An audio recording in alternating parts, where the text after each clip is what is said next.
On s'est tous déjà retrouvés, un jour ou l'autre, dans un de ces débats qui n'en finissent plus, pas vrai? Alors aujourd'hui, on va décortiquer pourquoi ces discussions tournent si souvent en rond et surtout comment on peut faire autrement. On connaît tous ce sentiment, cette frustration quand on a l'impression que la conversation est dans une impasse. Chacun reste sur ses positions et à la fin, rien n'a bougé. On a juste perdu du temps et de l'énergie. En fait, le débat tel qu'on le pratique souvent, c'est un véritable piège.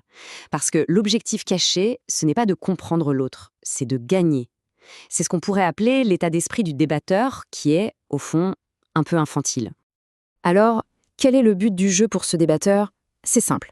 Avoir raison, c'est tout. Le but, c'est de convertir l'autre à sa propre vision des choses. C'est une logique de vainqueur et de vaincu.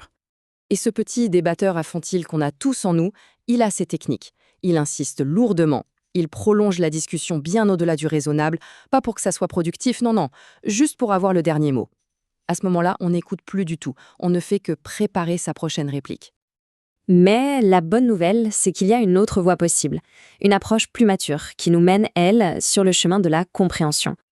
Et là, la différence, elle est énorme. D'un côté, le débatteur infantile veut gagner. De l'autre, l'adulte mature, lui, cherche à avoir une conversation productive. On passe de la compétition à la collaboration. C'est un changement total de perspective. Alors concrètement, ça ressemble à quoi cette approche mature?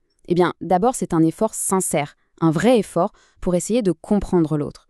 C'est aussi reconnaître qu'il y a souvent des vérités des deux côtés. Personne n'a le monopole de la vérité, n'est-ce pas?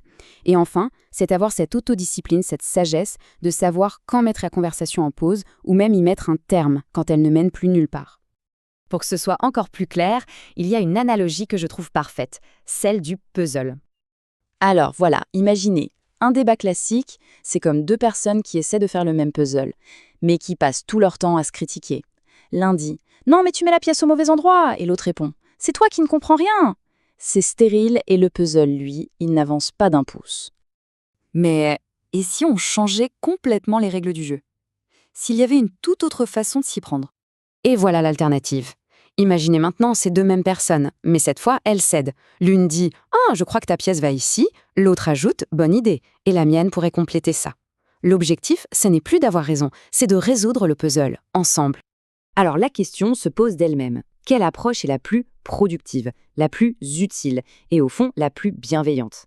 La réponse semble assez évidente. Ce qu'il faut retenir de tout ça, c'est que c'est avant tout un choix. Le choix d'aborder nos désaccords avec un esprit différent. Un esprit de sagesse, plutôt qu'une obsession pour la victoire. Attention, ça ne veut pas dire qu'on ne peut jamais corriger l'autre. Parfois c'est nécessaire. Mais la vraie question, c'est l'intention derrière. Est-ce qu'on le fait par orgueil, pour se sentir supérieur, ou est-ce qu'on le fait par amour, pour aider? L'esprit dans lequel c'est fait, ça change absolument tout. Tout ça, c'est finalement un appel à être patients les uns avec les autres, à accepter humblement qu'on n'a pas toutes les réponses et à laisser une sagesse qui nous dépasse guider nos conversations. Voilà. Si cette perspective vous a parlé, si elle vous semble utile, pensez à laisser un j'aime, à vous abonner ou à partager. Ça peut vraiment aider d'autres personnes à transformer leur conversation. Pour celles et ceux qui aimeraient aller plus loin, l'article original qui a inspiré cette réflexion est disponible en lien juste en dessous dans la description. Et enfin, si l'idée d'échanger avec une communauté qui explore ces sujets vous intéresse, il y a aussi un lien pour ça dans la description. Merci beaucoup d'avoir écouté et à très bientôt.